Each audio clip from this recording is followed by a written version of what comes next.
Few automobiles have become as iconic as the Porsche 911.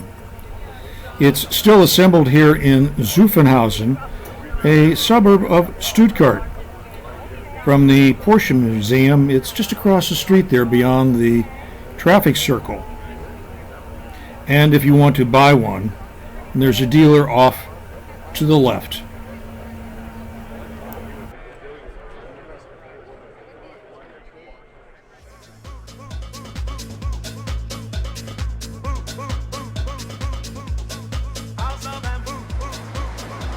Well, we're in Stuttgart in October of 2013. And it was practically 50 years ago at this moment, in September of '63, that the 911 prototype was presented at the Frankfurt Auto Show. About a year later, the first production car was released. In the 1980s, Porsche was moving to front-engine, water-cooled cars, and a decision was being made to discontinue the 911.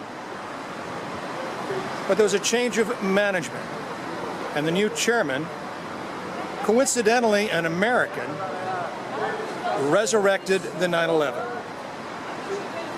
And the rest, well, that's 50 years of Porsche history.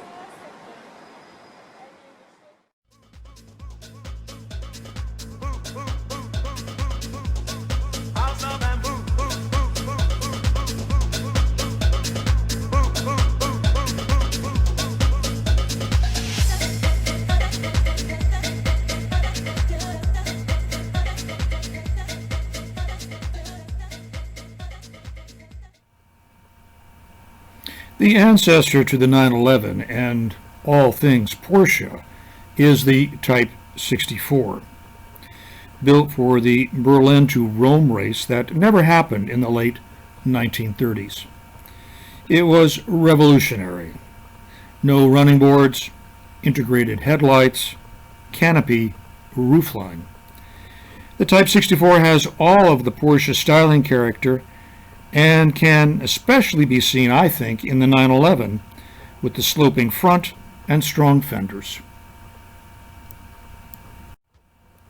The 911 of today still has the character of the 911 of almost 60 years ago when it was launched. Competition. Motor racing success has given the 911 its reputation and credibility for performance. It has won thousands of races, rallies, and desert raids, and more.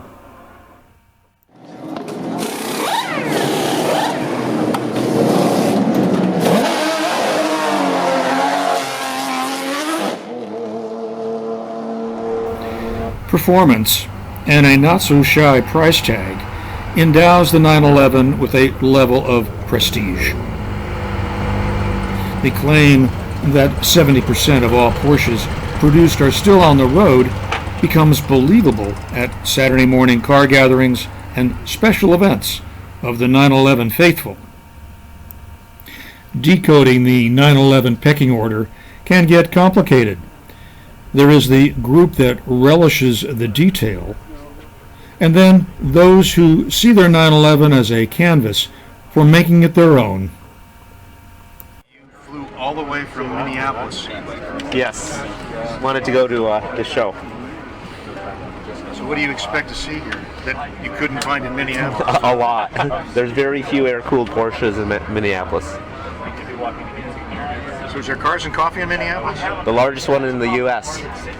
In Minneapolis? Yep, the largest Where in cars and coffee. Because I used to live up in that area. They moved it from Automotorplex, which is a car condo complex, to Canterbury Park Horse Track. How far out of Minneapolis is that? About 20 minutes. In fact, one of the founders is down here with a buddy's car. So is that every Saturday or every once a month? Or? First Saturday of the month, April through October.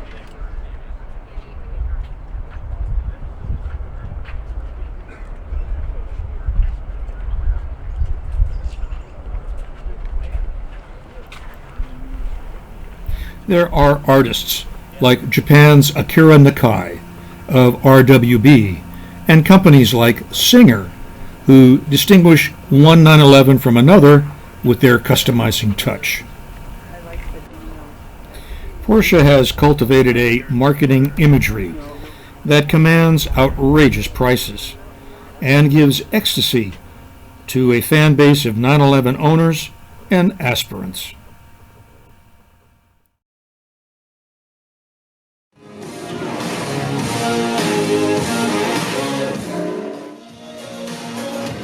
Ladies and gentlemen, the new Porsche 911. Please welcome the chairman of the executive board of Porsche AG, Oliver Blume. Here is the new 911. In fact, I've had the chance to drive this car several times before, but these few feet, they were the most emotional by far. Driving the new Porsche 911, even at walking pace, you feel the passion we put in it. It's fantastic. More powerful, faster, digital, and still a very timeless machine. The latest 911 is longer, lower, wider, and has oodles more horsepower than the first one in 1963, and is an engineering marvel. After all, there still is no substitute. Ladies and gentlemen, in 70 years of building sports cars, Porsche was always evolving. We started strong. The very first 911 was already designed to be efficient and sporty. Long time before the word sustainability was popular, we designed and built cars with those principles. Quality instead of